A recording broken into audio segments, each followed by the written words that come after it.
6.4 math का, जिसमें हम लोग पढ़ेंगे परमार 6.6। आज हम लोग पढ़ रहे हैं त्रिभुज चैप्टर का परमार 6.6। अब देखो 6.6 परमार बोलता क्या है? दो समरूप त्रिभुजों के क्षेत्रफलों का अनुपात इनकी संगत भुजाओं के अनुपात के वर्ग के बराबर होगा। यानी कि दो कोई त्रिभुज अगर समरूप है तो पहले त्रिभुज क्या होगा? समरूप। समरूप होने के बाद अगर उनके भुजाओं का अनुपात आप देखिएगा तो भुजा का अनुपात का स्क्वायर कीजिएगा तब निकलेगा क्षेत्रफल का अनुपात। यानी कि क्षेत्रफल के अनुपात को अगर रूट कर दे, वर्गमूल निकाल दे, तब निकल जाएगा किसका अनुपात? भुजा का अनुपात। तो अब देखिए दो समरूप त्रिभुजों के क्षेत्रफलों का अनुपात इनकी संगत भुजाओं के अनुपात के वर्ग के बराबर होता है।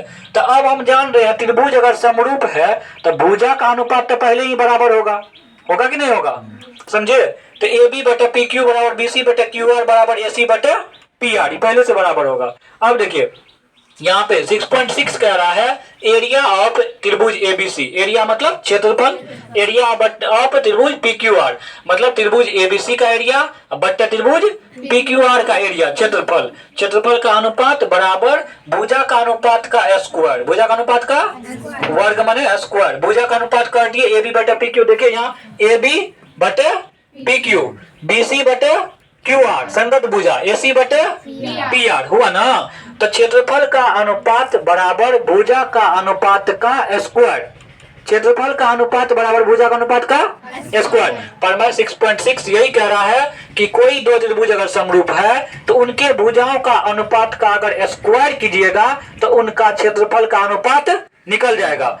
अब देखिए यहाँ पे जैसे त्रिभुज एबीसी का क्षेत्रफल बटा त्रिभुज पीक्यूआर का क्षेत्रफल बराबर ए बी बटा पी क्यू का स्क्वायर बराबर, या आप इनसे बराबर कीजिए, इनसे कीजिए कि इनसे कीजिए, जिससे आपका काम पड़े, बराबर बी सी बटा क्यू आर का स्क्वायर बराबर ए सी बटा पी आर का स्क्वायर। तो परमार 6.6 से यही कहता है कि दो त्रिभुज अगर समरूप हो तो उनके क्षेत्रफलों का अनुपात बराबर होंगे उनके भुजा के अनुपात के स्क्वायर के। भुजा का अनुपात के भुजा का अनुपात कर देंगे और उसका स्क्वायर कर देंगे, वर्ग कर देंगे तो निकल जाएगा क्षेत्रफल का अनुपात। और क्षेत्रफल का अनुपात को अगर हम वर्गमूल निकाल देंगे तो निकल जाएगा भुजा का अनुपात। अब देखिए हम इस तरह से एक दो क्वेश्चन देखते हैं। यहाँ देखिए क्या है, समरूप त्रिभुज एबीसी तथा पीक्यूआर के भुजाओं का अनुपात 2:3 है तो उनके क्षेत्रफलों का अनुपात क्या होगा? आप तो जानते हैं भुजा का अनुपात का जब हम स्क्वायर करेंगे तब ना क्षेत्रफल का अनुपात निकलेगा। तो कोई दो त्रिभुज का अगर भुजा का अनुपात दिया हुआ है तो उसका स्क्वायर कीजिए, क्या कीजिए? वर्ग कीजिए, तब निकलेगा किसका अनुपात? क्षेत्रफल का अनुपात। तो यहाँ पे 2:3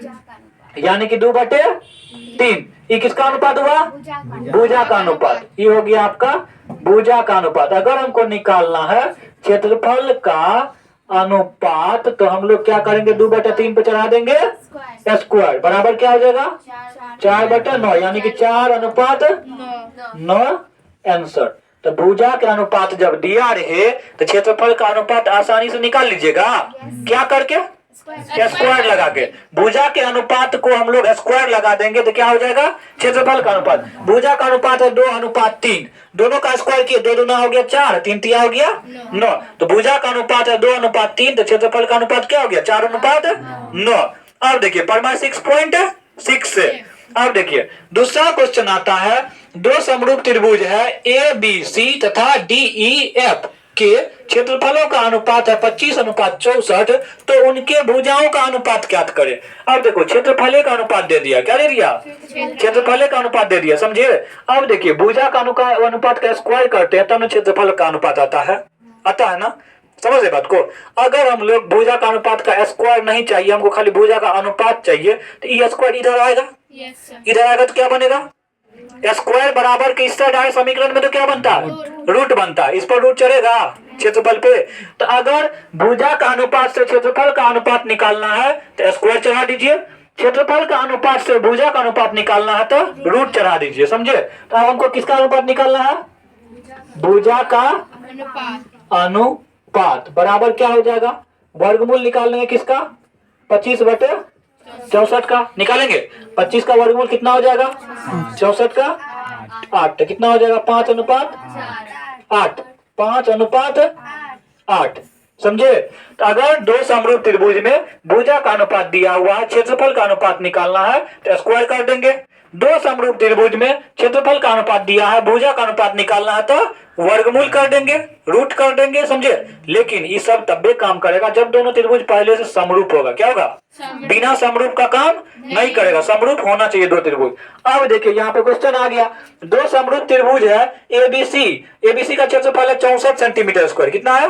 64। और एगो त्रिभुज है समरूप होगा, दो गो तो होगा। और एगो त्रिभुज है एल एम एन जिसका क्षेत्रफल है 121 सेंटीमीटर स्क्वायर। यदि उसका एक भुजा दे दिया ए बी बराबर 16 तो दूसरा भुजा एल एम बराबर कितना होगा? अब देखिए सबसे पहले हम निकालेंगे, फार्मूला लगाएंगे। क्या करेंगे हम लोग? यहाँ 6.6 पढ़ेंगे। 6.6 फार्मूला क्या कहता है?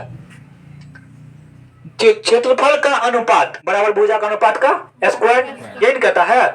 हम लोग करते हैं भुजा का अनुपात ए बी बटे एल एम का क्या करेंगे? बराबर क्षेत्रफल का अनुपात होगा, क्षेत्रफल का अनुपात एरिया किसका? ए बी सी बटे एरिया एल एम एन, यही होगा ना। भुजा का अनुपात बराबर में क्षेत्रफल का अनुपात, नहीं, भुजा का अनुपात का स्क्वायर बराबर में क्षेत्रफल का अनुपात। पर मैं 6.6 से, पर मैं 6.6 से। अब देखिए ए बी की जगह पे हम लोग क्या देंगे? 16 बटे एल एम की जगह पे एल एम का स्क्वायर बराबर में क्या देंगे? एरिया में एबीसी की जगह पे क्या देंगे? 64। एल एम एन की जगह पे 121। अब बोलिए हमको तो एल एम चाहिए, एल एम का स्क्वायर नहीं चाहिए। तो एल एम चाहिए तो स्क्वायर को भगाएंगे ना, स्क्वायर अगर उधर भगाएंगे तो क्या बनेगा? रूट बनेगा। तो हमको 16 बटे एल एम बराबर क्या आ गया? रूट अंडर 64 बटे 121। 64 का वर्गमूल 8 होगा, 121 का वर्गमूल 11 होगा। अब देखिए अब हम लोग लिखेंगे 16 बटे एल एम बराबर क्या लिखेंगे?